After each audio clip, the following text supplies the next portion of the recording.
Igreja, com a paz do Senhor, amém? Amém. 1 Tessalonicenses, capítulo de número 5 e versículo de número 23. 1 Tessalonicenses, capítulo de número 5 e versículo de número 23.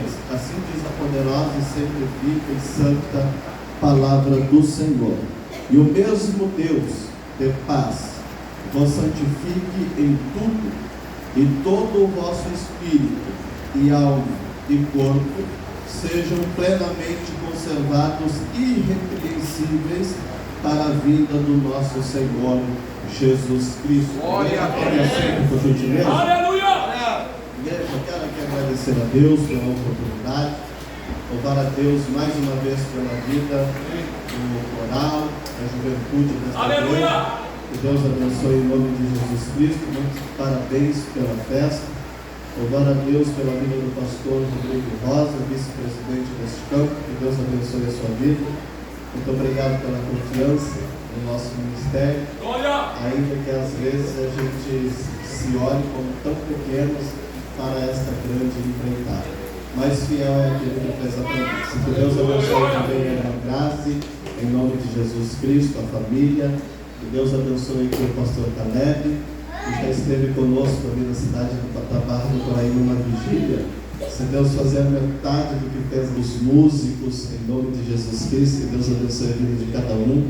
Que Deus abençoe a vida aqui do nosso irmão Isaías. Que Deus abençoe a sua vida. Que Deus abençoe a vida da sua esposa, em nome de Jesus Cristo.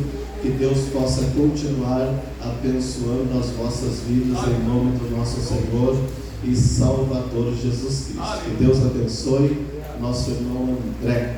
Isso, que Deus abençoe a sua vida, a sua esposa, em nome de Jesus Cristo. Aleluia.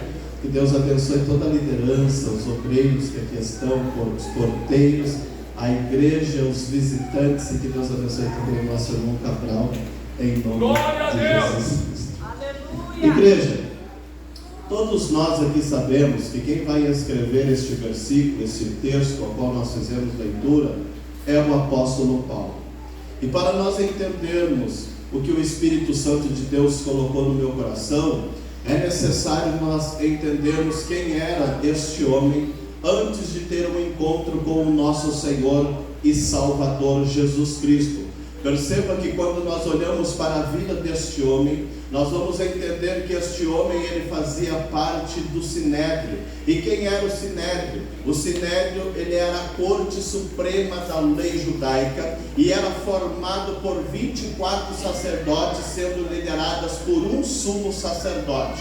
E perceba que quando nós olhamos para a vida deste homem, nós vamos entender que este homem ele não era sacerdote, mas ele fazia parte do Sinédrio. E qual era a expectativa, qual era a atividade principal do Sinédrio? A atividade principal do Sinédrio era aplicar a lei judaica, era aplicar a Torá, o Pentateuco, os primeiros 5 livros da Bíblia, chamado Bereshit, Shemot, Vaikra, Bamidbar e Devarim. Eles eram responsáveis por ensinar e aplicar o Gênesis, o Êxodo, o Levítico, o Números e o Deuteronômio. Agora perceba que Paulo, ele não é sacerdote, mas Paulo, ele é um executor do Sinédrio. E agora Paulo, ele vai executar a sua tarefa de uma forma tão violenta, mas de uma forma tão violenta, que a história em Atos dos Apóstolos, capítulo de número 8, vai nos revelar que Saulo, ele assolava a igreja do Senhor, invadindo as casas e arrastando homens e mulheres para fora e os encarcerando na prisão. Agora perceba que a igreja ela está vivendo um momento difícil, a igreja está vivendo um momento delicado na face da terra. E quando nós olhamos para a história vai nos revelar que devido à perseguição que a igreja está sofrendo, eles vão se refugiar em uma cidade chamada Damasco. Agora perceba que a história vai nos revelar que dentro da cidade de Damasco está acontecendo um grande avivamento. Agora perceba, se o presidente da república larga um decreto para prender todos os cristãos, e os cristãos viessem se refugiar na cidade de Itaqui. Agora você imagine vários crentes de todas as cidades e estados dentro da cidade de Itaqui, orando,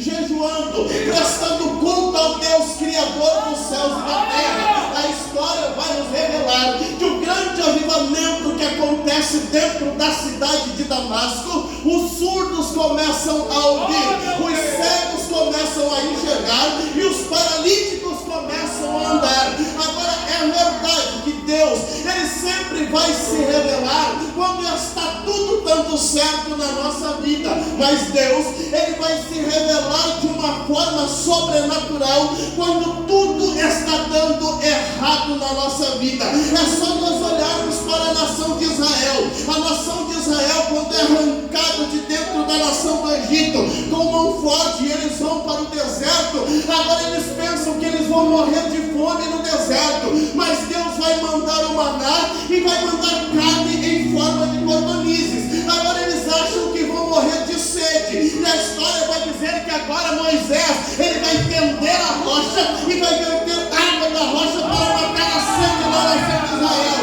Agora eles estão achando que eles vão morrer de frio à noite, mas Deus vai colocar uma coluna de fogo para aquecê-los. E agora eles estão achando que vão morrer, aleluia, de calor de dia, mas Deus vai colocar uma coluna de nuvem. E sempre quando nós entramos no deserto, Deus, ele vai se manifestar de uma forma sobrenatural sobre as nossas vidas. E eu já quero abrir um parênteses aqui nesta noite. Esta luta, esta dificuldade, esta adversidade que você está passando, não é para te envergonhar, não é para te matar, não é para te entristecer, mas é para que o poder de Deus venha se manifestar na sua vida e dentro da sua casa, em nome do nosso Senhor e Salvador Jesus Cristo.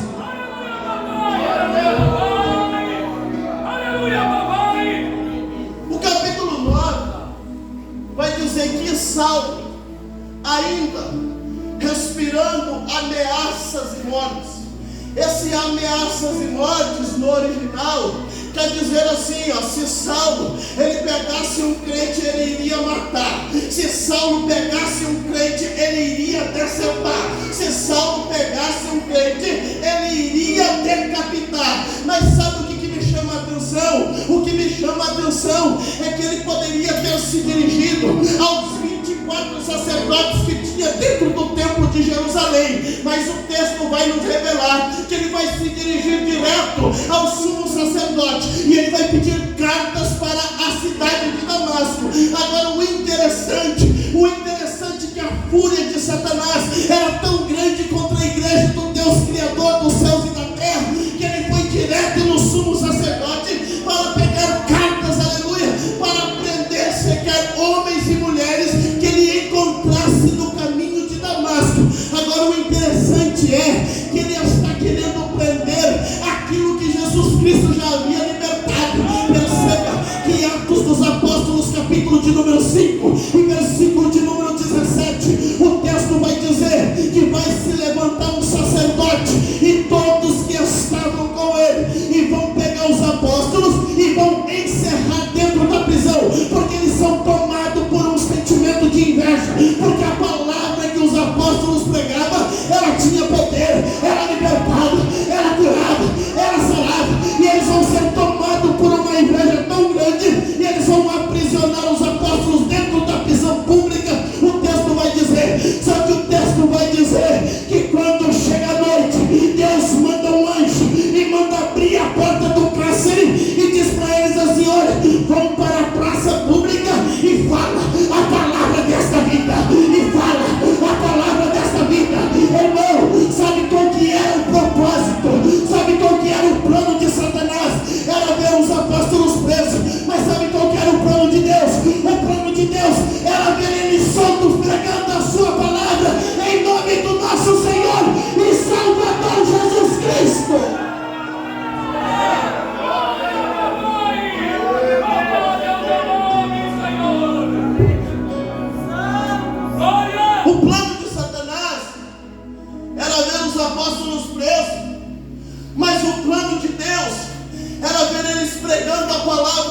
Deus criador dos céus e da terra.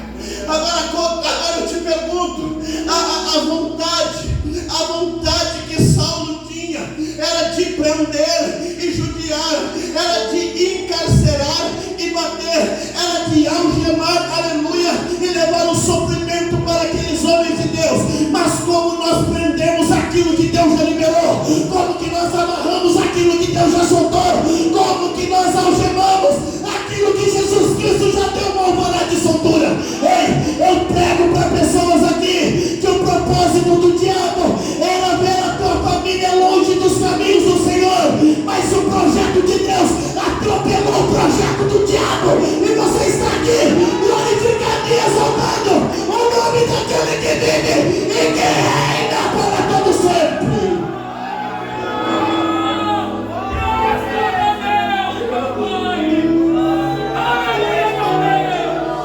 Como prender aquilo que Deus já liberou?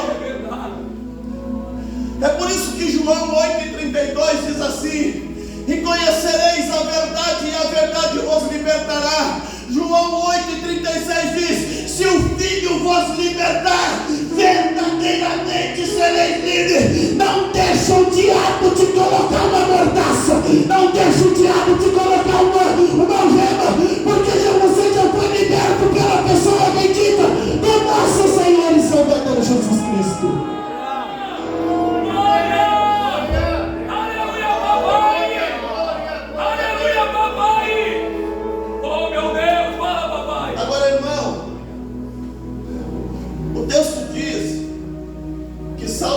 Essas cartas, e ele vai se dirigir para a cidade de Damasco. E Saulo está perseguindo a igreja de Deus na face da terra. Mas sabe o que é o interessante, igreja? O interessante é que toda pessoa que começar a perseguir a igreja na face da terra, ele tem uma probabilidade de 90% de se converter. E eu vou te provar na boca. Quando você começa a ser perseguido, irmão, os caminhos que você anda são caminhos consagrados pelo nosso Senhor e Salvador Jesus Cristo. E quem te persegue, irmão, ele vai ter que entrar no caminho que você está. Agora perceba que o trajeto que a igreja faz para a cidade de Damasco é um caminho. E agora Saulo, ele vai pedir carta, irmão, e ele vai pegar o mesmo caminho que a igreja pegou para chegar em Damasco. Agora, se o diabo soubesse que quem estava neste caminho não era Satanás, era Jesus Cristo de Nazaré, o diabo não tinha permitido Saulo entrar nesse caminho.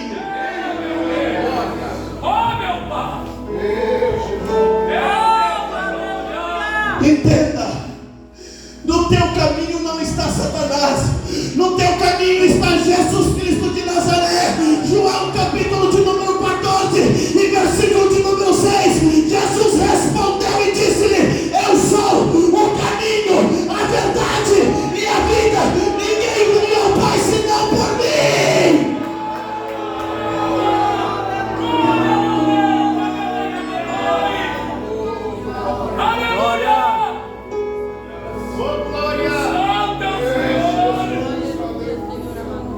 Agora o interessante é que Jesus vai dizer: Saulo, Saulo, porque ele é cercado por um resplendor.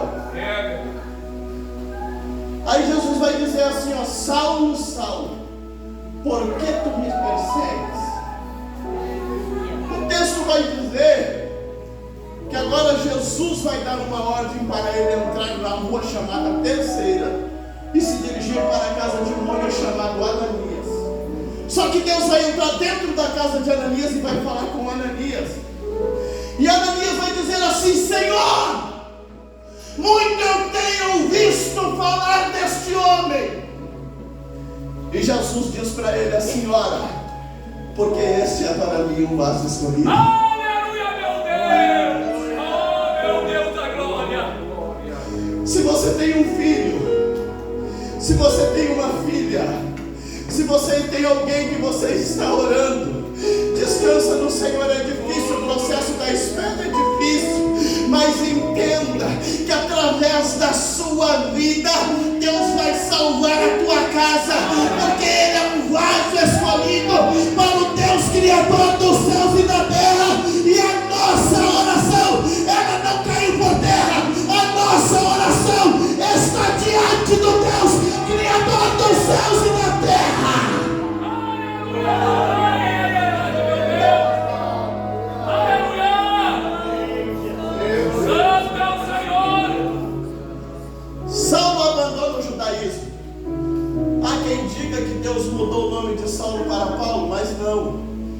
Ele tinha duas cidadanias. A primeira é judaica, com o nome de Saulo, e a segunda é romana, com o nome de Paulo.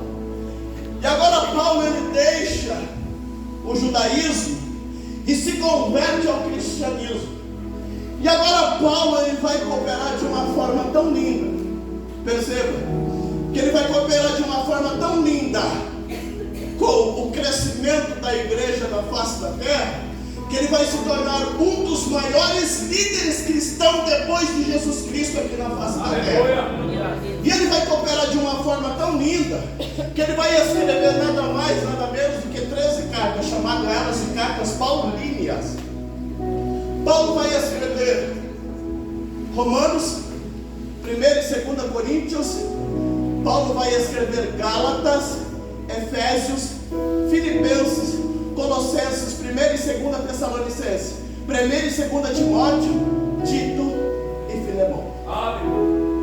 Só que todo mundo, quando inicia o ministério, ele inicia de uma forma. E sabe o que me chamou a atenção, Antônio, na vida do apóstolo Paulo? É porque quando Paulo, raciocina comigo, quando Paulo escreve Romanos, o texto vai dizer que ele inicia a sua narrativa assim: Paulo, servo de Jesus Cristo. Perceba que ele está humilhado. Paulo, ele está humilhado, ele se autodenomina servo. Mas quando nós chegamos em 1 e 2 Coríntios, quando nós chegamos em Gálatas e Efésios, Paulo, ele vai se ensorbebecer. E Paulo, ele vai dizer assim, aonde ele chega, ele vai dizer: Paulo, apóstolo de Jesus Cristo. Só que o texto vai dizer que quando a gente chega em Filipenses, Paulo, ele vai se humilhar de novo e ele vai dizer assim, ó, Paulo, servo. Mas quando nós vamos para Colossenses, ele inicia a sua narrativa de novo e ele vai dizer assim, ó, Paulo, apóstolo de Jesus Cristo. Só que quando nós chegamos em 1 e 2 Tessalonicenses, nós não vamos ver Paulo se autodenominando. Paulo, ele não vai dizer que é servo. Paulo, ele não vai dizer que é apóstolo. Paulo, ele não vai dizer que é prisioneiro. E Paulo não vai dizer que é embaixador de Jesus Cristo.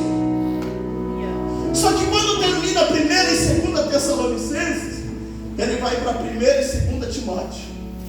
Aí em 1 e 2 Timóteo, quando ele escreve ao seu filho na fé Timóteo, ele se exalta de novo e diz assim, ó, Paulo, apóstolo de Jesus Cristo. Aí quando ele escreve Tito, ele se abaixa, ele se dobra e ele vai dizer assim, ó, Paulo, servo do Senhor. Mas quando nós chegamos em Filemão, ele vai dizer assim, ó, Paulo, prisioneiro de Cristo, porque ele já estava dentro do cárcere por pregar a palavra do Deus Criador dos céus e da terra. Mas sabe o que me chama a atenção?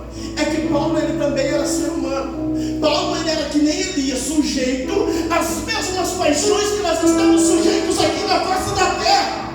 Mas sabe o que me chama a atenção? Que quando ele está terminando a sua terceira viagem missionária, ele vai escrever aos Gálatas. E no capítulo de número 2 e versículo de número 20, ele entende que ele não é nada. E ele vai dizer assim, eu não sou mais apóstolo, eu não sou mais servo, eu não sou prisioneiro, eu não vivo mais, mas Cristo vive em mim. Ele pisou no seu eu e glorificou o Deus Criador dos céus e da terra. Ei, se você tem um carro, é a misericórdia de Deus. Se você tem uma casa, é a misericórdia de Deus. Se você tem um ministério, é a misericórdia de Deus. Se você tem uma família, é a misericórdia de Deus.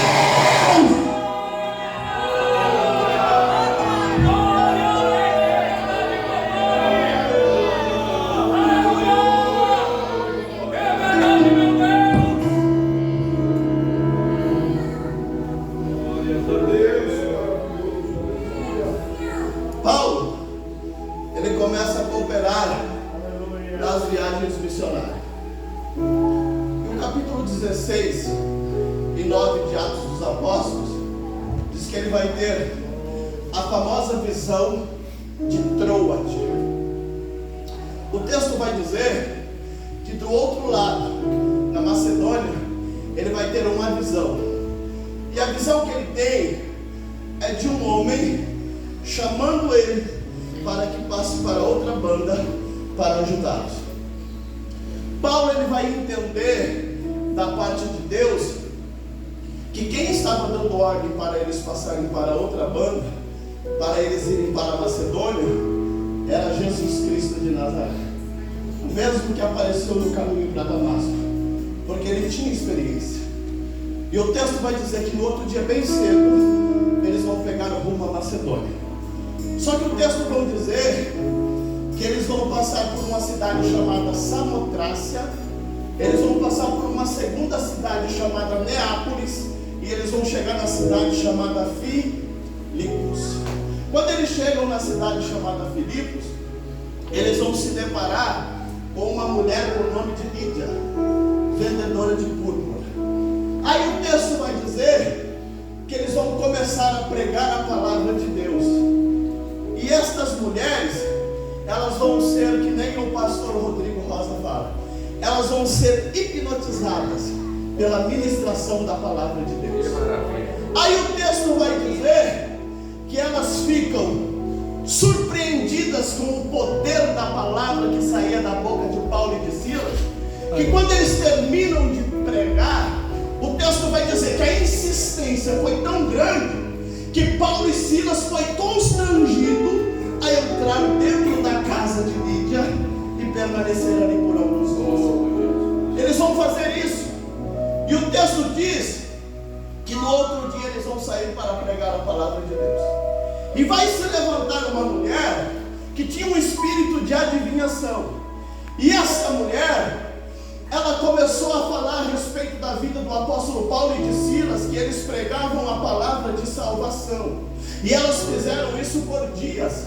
Só que o texto vai dizer que quando Paulo se perturba com isso, Paulo vai orar por ela, o espírito do demônio sai dessa mulher, e agora ela não está mais dando lucro para os seus patrões.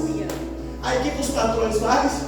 Mandam pegar Paulo e Silas, levam para a praça pública, chicoteiam eles e mandam jogar eles dentro da prisão. Agora o interessante é que quando eles são jogados dentro da prisão, eles vão amarrar as pernas de Paulo e de Silas. Só que o texto vai dizer que eles louvavam e oravam ao Senhor. Aí o texto vai dizer que à meia-noite acontece um estrondo e os cárceres se abrem.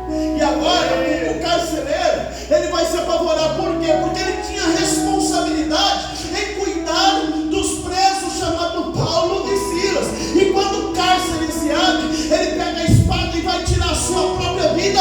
E Paulo diz assim: não te faças mal algum, porque nós estamos aqui.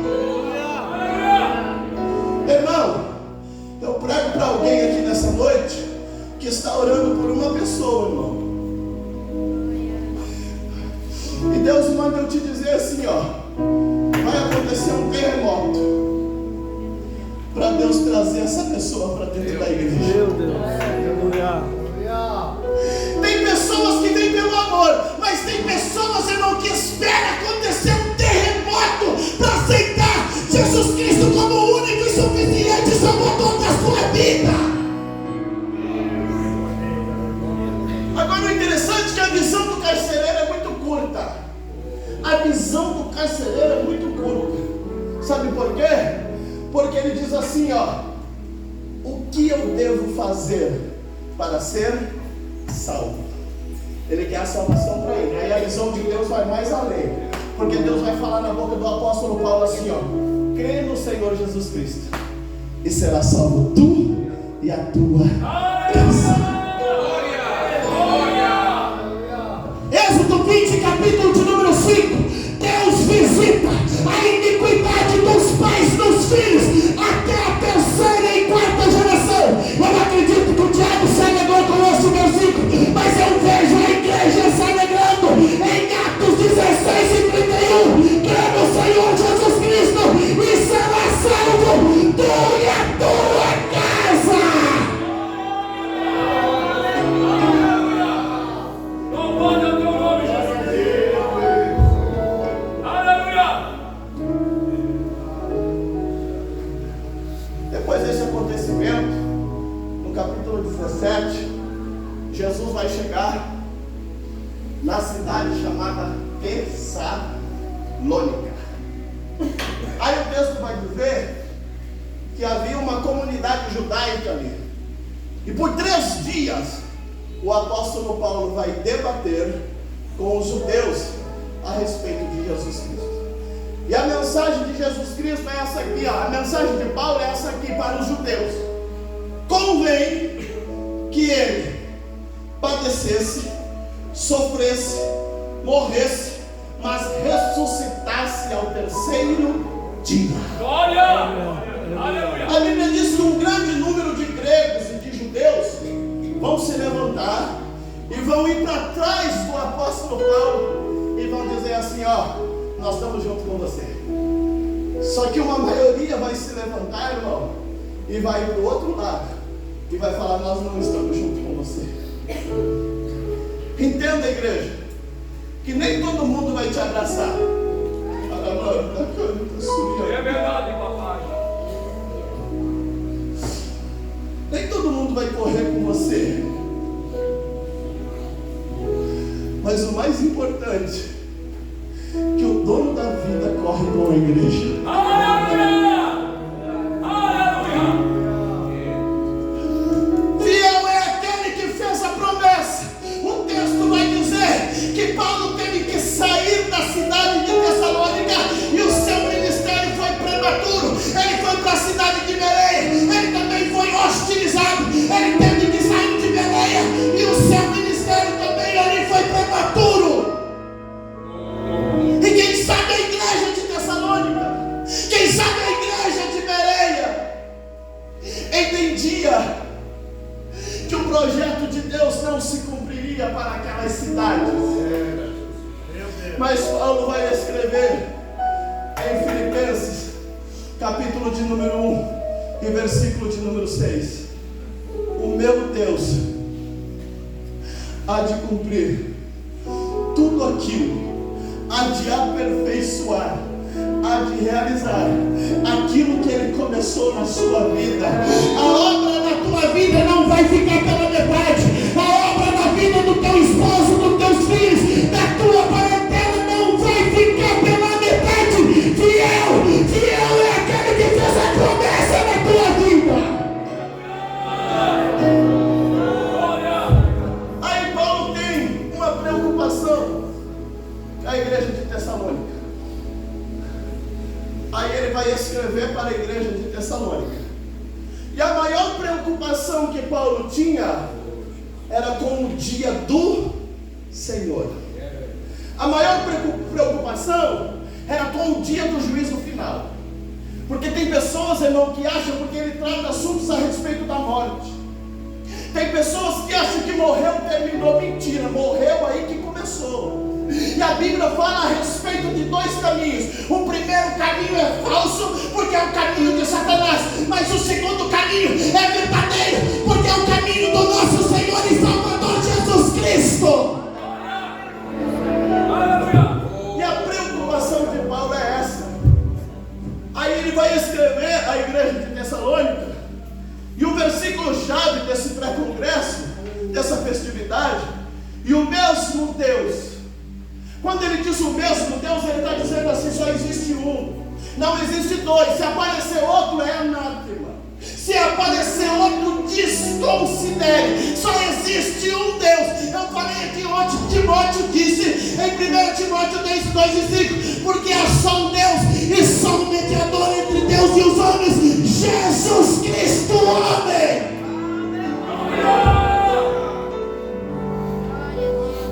E o mesmo Deus vos santifique. Por que a preocupação de Paulo é em se santificar? Porque Paulo vai escrever em 1 Coríntios 2 e 9: o que o olho não viu, o ouvido não ouviu, e não subiu ao coração do homem, é o que Deus tem preparado para aqueles que amam a Deus. Paulo sabia que Deus tinha uma grande obra na vida da igreja, não somente de Tessalônica, mas em todas as igrejas que ele fundou. Ele sabia da grande obra. E a preocupação dele era o que? Santidade. Por que santidade? Porque quando nós nos santificamos, nós deixamos o trabalho menos árduo para a nossa liderança. Aleluia! Vamos para a Bíblia? Vamos para a Bíblia?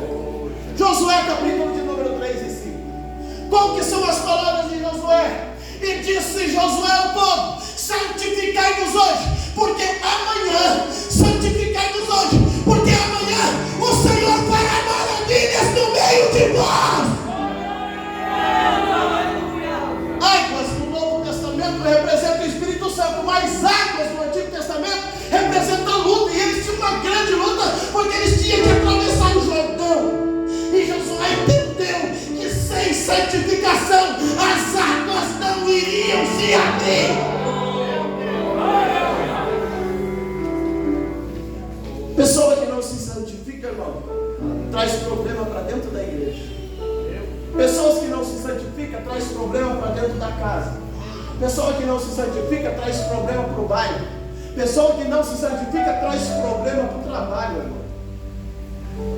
Mas pessoa que se santifica tem paz. O mesmo Deus de paz vos santifique. Profeta messiânico Isaías, capítulo 9, versículo 2. O povo que andava em trevas viu uma grande luz, e sobre os que habitavam na região da sombra da morte resplandeceu a luz. Então, se eles estavam nas trevas, eles estavam atormentados, eles não tinham paz. Mas o mesmo capítulo 9, e versículo de número 6, vai dizer assim, ó: um menino nos nasceu, e um filho se nos deu, e o seu nome será maravilhoso conselheiro, Deus forte, Pai da eternidade e príncipe da paz. Para se santificar, tem que ter o Deus de paz dentro do teu coração.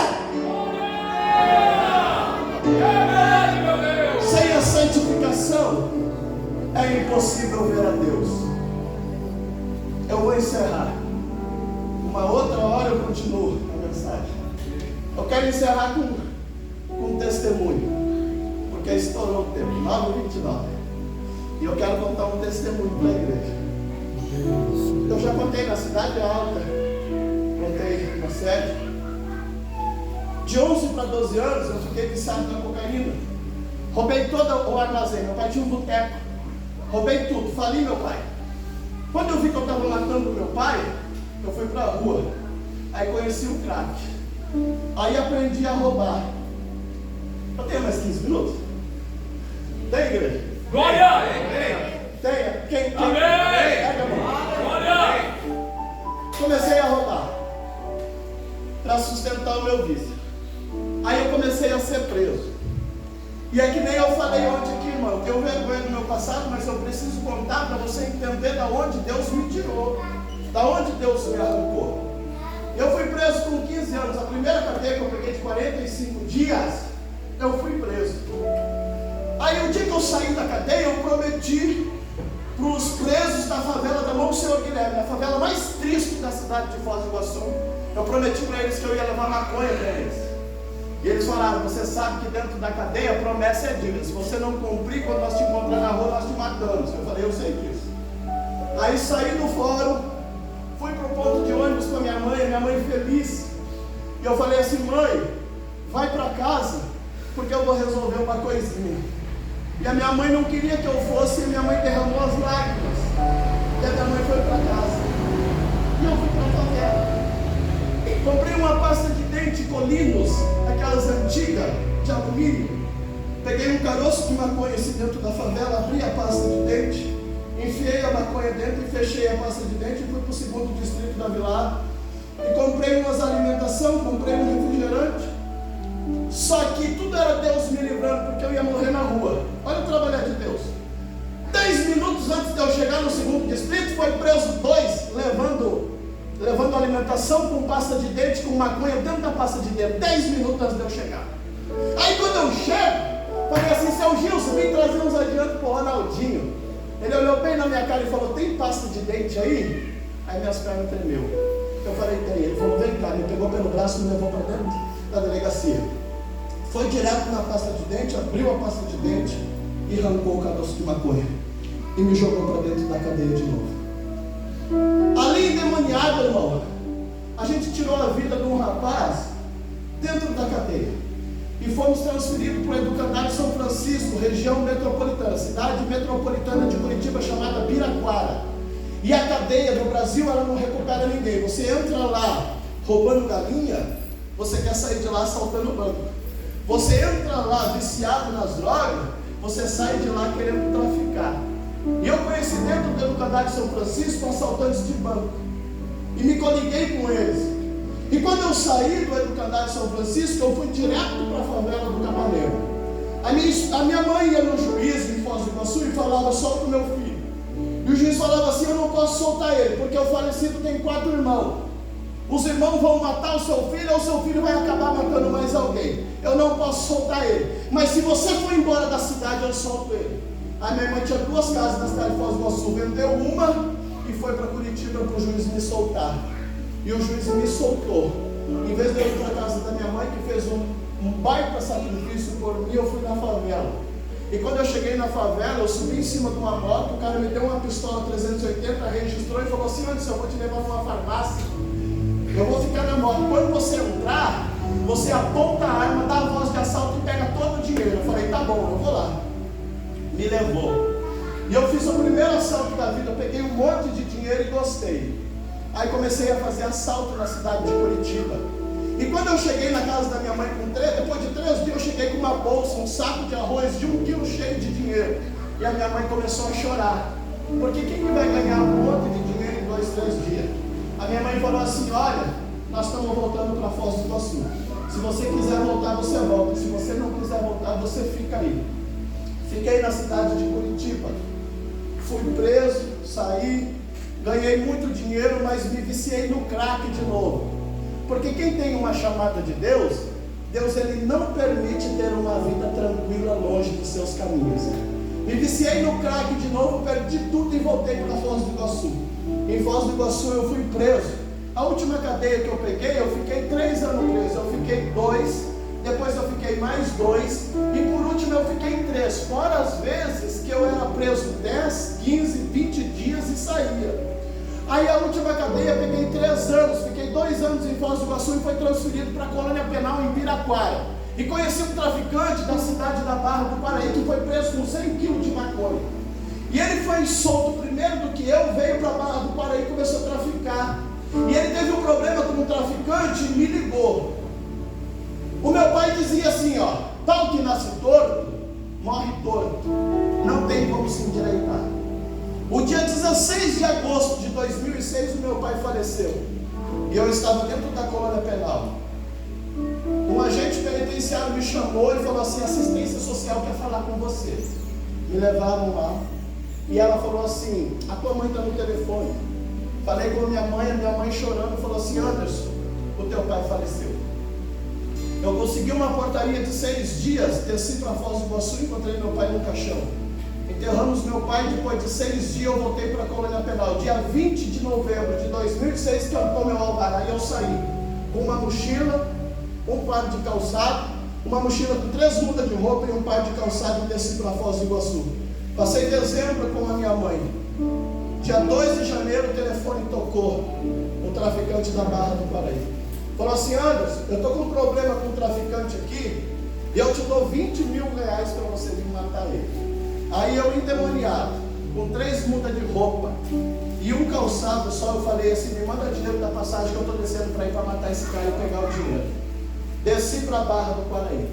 Quando eu cheguei na Barra do Paraí, conheci a minha esposa macumbeira, que eu falei aqui ontem. Hoje ela é uma bênção, hoje ela é uma ovelha. Jesus mudou a história da vida dela. Desci para a Barra do Paraí, o traficante que era para morrer foi embora. E eu me apaixonei pela minha esposa, só que eu estava em regime condicional. Eu tinha que ir todos os meses para Foz do Iguaçu assinar e voltar. Ia para Foz do Iguaçu, assinava e voltava. Só que eu fui preso em Curitiba no assalto de uma farmácia. E fui preso também em Foz no assalto de uma farmácia. E na oportunidade o advogado me tirou, mas o processo ficou correndo em revelia. E eu estou na cidade de Barra do Paraí, um dia o telefone toca. E era minha mãe chorando. E falou assim: Anderson, os ninjas, a polícia, os ninjas encapuzados estiveram aqui em casa. Estourou um mandado de prisão para você, você deve 12 anos e 8 meses. Eu fui condenado 6 anos e 4 meses em cada assalto. E para você entender, o assalto à mão armada, se ele não tem lesão corporal, você cumpre ele no regime semiaberto. Mas se a sentença passar de 8 anos, você vai para o fechado, você vai para o presídio. E como a minha sentença foi para 12 anos e 8 meses, ela fechou, eu tinha que ir para o presídio, ficar 4 anos e meio, sair, ficar mais 4 anos e meio na colônia penal no regime semiaberto, para puxar os últimos 4 anos em liberdade na rua. Aí eu cheguei em casa, contei para minha esposa, e minha esposa começou a chorar. Só que o ser humano, quando ele está nas garras de Satanás, ele se acostuma a viver com aquela vida desgraçada que ele está vivendo. E minha esposa chorou uma semana. Depois de uma semana eu comprei uma televisão e falei: Letícia, o dia que a polícia me pegar, manda essa televisão para dentro do presídio para mim olhar novela e olhar filme. Falei para minha esposa. E quando entrava uma polícia diferente na cidade da Barra do Paraíba, minhas pernas tremiam, porque eu não sabia se eles iam me prender ou o que eles estavam fazendo na cidade. Só que como Deus ele tinha um propósito na minha vida e tinha oração pela minha vida, a minha família falava que eu nunca ia poder ter filho, porque foi várias rebeliões. Eu uso ponte porque eu tomei um chute dentro do presídio na boca, me quebrou todos os dentes. Eu tenho o corpo todo furado de bala. Eu tenho tiro no peito, tenho tiro na perna, tenho tiro nessa perna, bati a moto fugindo da polícia, o braço é todo arrebentado. Tudo isso eu tenho na minha vida. E daí o que aconteceu? Eu não sabia se a polícia iria me prender ou o que a polícia iria fazer comigo. Aí a minha família sempre falou para mim: Anderson, você nunca vai poder ter filho porque você usou muita droga, muito cigarro, crack, cocaína, maconha. A única coisa que eu não fiz foi tomar baque, tomar injeção de cocaína na veia, mas o resto de droga eu usei tudo. Aí Deus sabe trabalhar, entrou dentro da minha casa e minha esposa engravidou. Gerou um bebê. Hoje ele é baterista. Com 8 meses de idade ele pegou lepra, ferida no rosto, e vertia água com sangue, e aonde ia pegando água e sangue ia crescendo mais. E a minha esposa foi um dia bater ele, chegou tudo dolorido. Eu falei assim: não, lá você não vai mais, porque eu mando cigarro, mando champanhe, mando cerveja, e judiaram de você, lá você não vai mais. Aí falaram para nós que fizeram uma macumba para mim e para minha esposa, só que pegou no nosso filho. Aí nós levamos num centro de macumba, pagamos R$500 para desfazer o trabalho, não adiantou nada. Na outra semana eu perdi uma moto que a polícia me tomou. Diz que tinha um benzedor bom no Uruguai, levamos lá, benzeu, não adiantou nada. Os médicos do Uruguai, pediatras, o Bom Giovanni e o Carlinho, são 2 pediatras bons que tem na cidade de Galuneu. Todos os remédios que eles davam para o nosso filho piorava.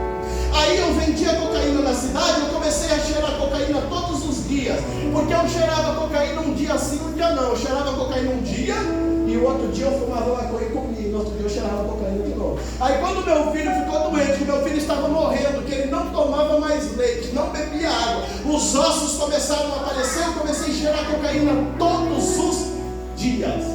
E a minha esposa estava quase se jogando de cima da ponte. Aí uma irmã, ninguém bateu na minha casa, e falou que Jesus podia mudar a história da minha vida. Ninguém foi lá. Meu Deus.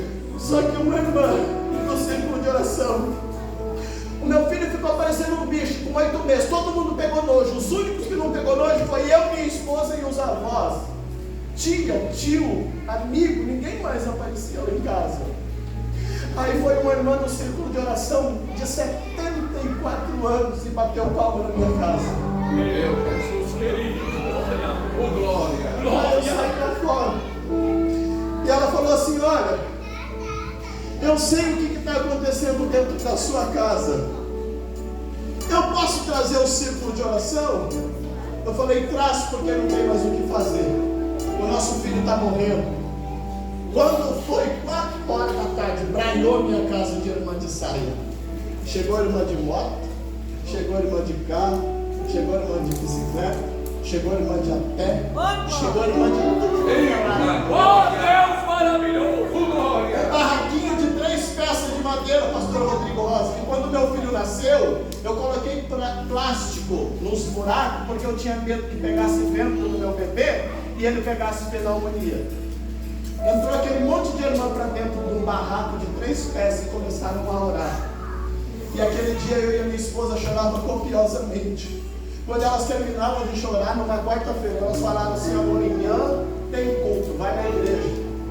Quinta-feira a gente foi pro culto. Botei uma fralda em cima do bebê, porque ele realmente estava muito feio. Ficamos lá no último banco. Quando terminou o culto, nós saímos correndo e fomos para casa.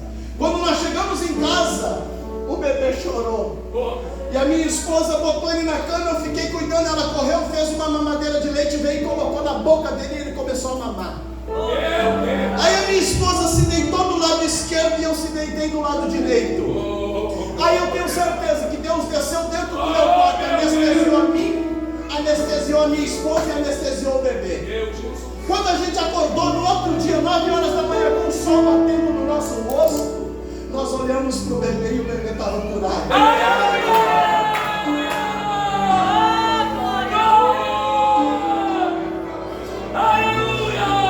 As feridas estavam todas secas.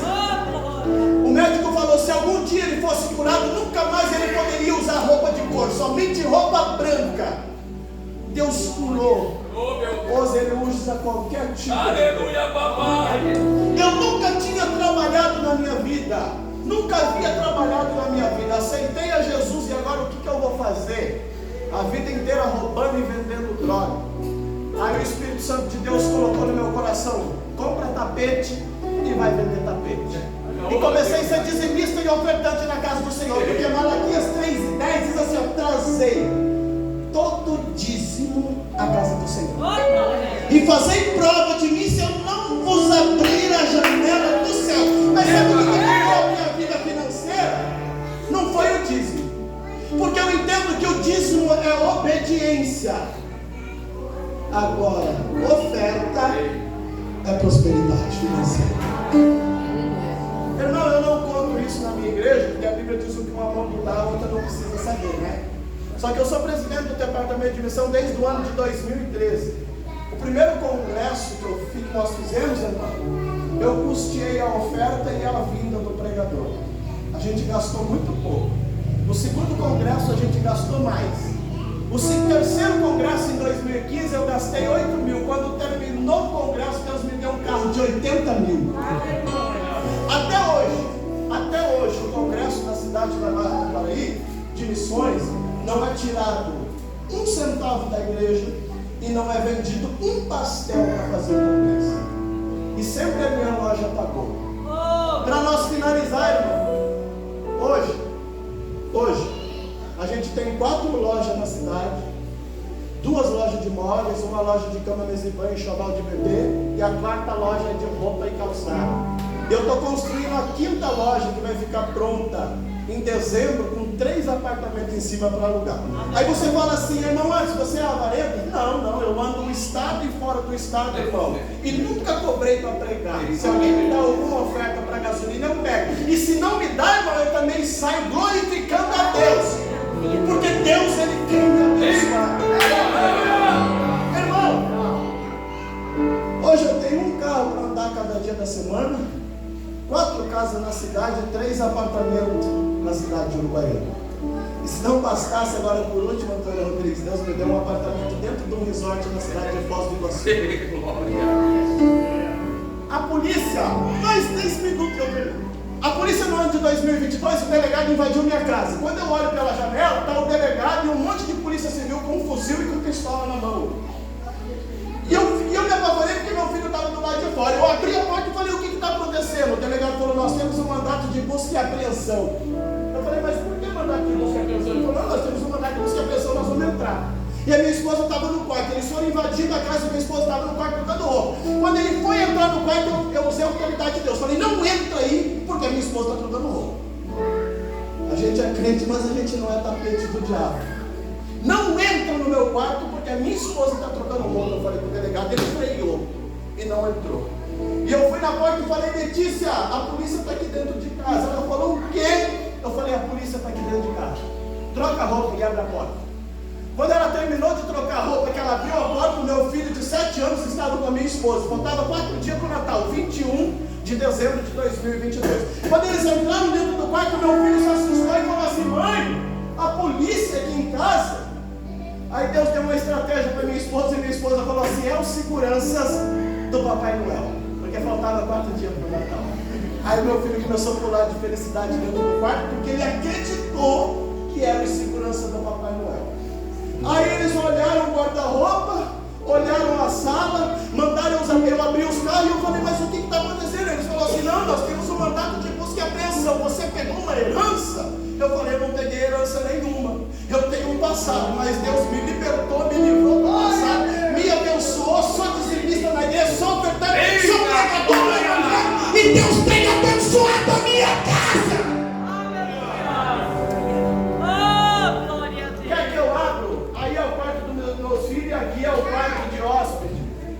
Quer entrar? Pode entrar. Não precisa. Só assina isso aqui para mim. Eu falei, eu tenho depósitos e lojas espalhadas na cidade. Vocês querem entrar? Não, a gente não quer entrar. Pediu o meu telefone e o telefone da minha esposa. Aí colocou o telefone dele no meio, colocou o da minha esposa desse lado e colocou o meu. Emparelhou os dois telefones, devolveu da minha esposa e falou, o seu eu vou levar. Ele levou esse telefone aqui. Eu falei, mas como você vai levar meu telefone? Eu preciso do meu telefone. Minha mãe faleceu e eu tenho todos os áudios da minha mãe e eu tenho todos os representantes que vendem para as minhas lojas nesse telefone. Eu preciso do meu telefone. Ele falou, não, em uma semana nós vamos te devolver. Passou uma semana, passou duas, passou 18 dias, eles não devolveram. A minha esposa encontrou um brigadeiro aposentado dentro do mercado, da crise, e falou para ela assim, olha, eu vou te dizer uma coisa, compra outro telefone para o teu esposo, porque aquele lá você não recupera mais. A minha esposa falou, o sangue de Jesus tem poder, nós somos servos de Deus, nós vamos recuperar o telefone. Passou 18 dias, não entregaram, fui num advogado. O advogado foi 3 horas da tarde, protocolou os papéis na delegacia. Quando foi 4h30 da tarde, me ligaram.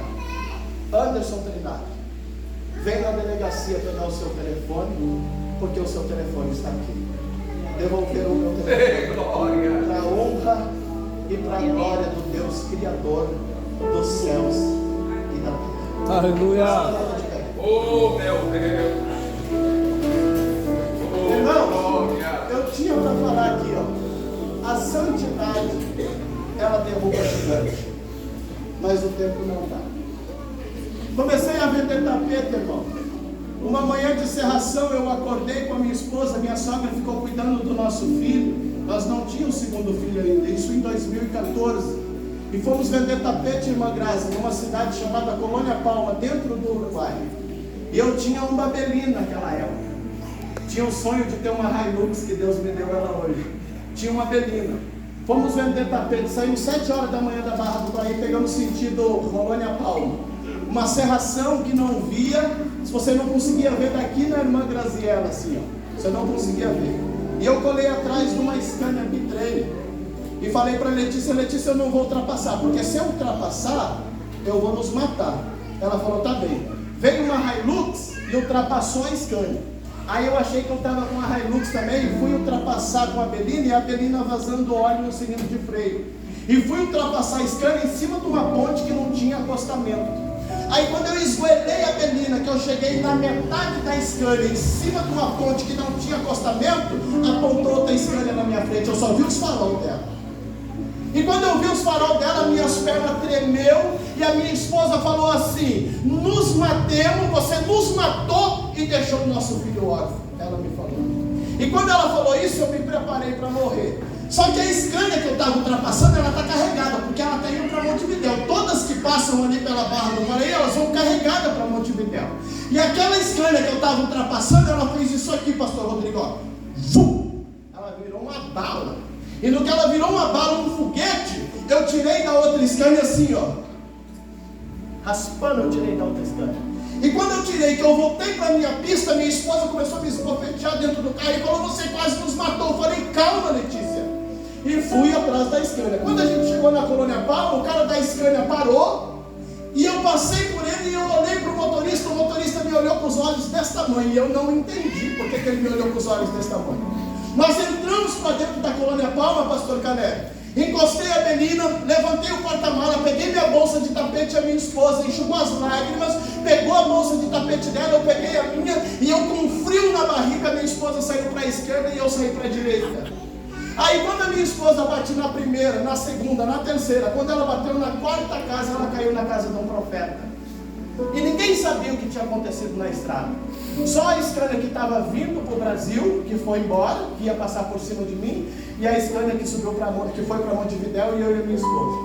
Quando a minha esposa bateu na quarta casa, Deus tomou o profeta lá dentro e ele veio marchando.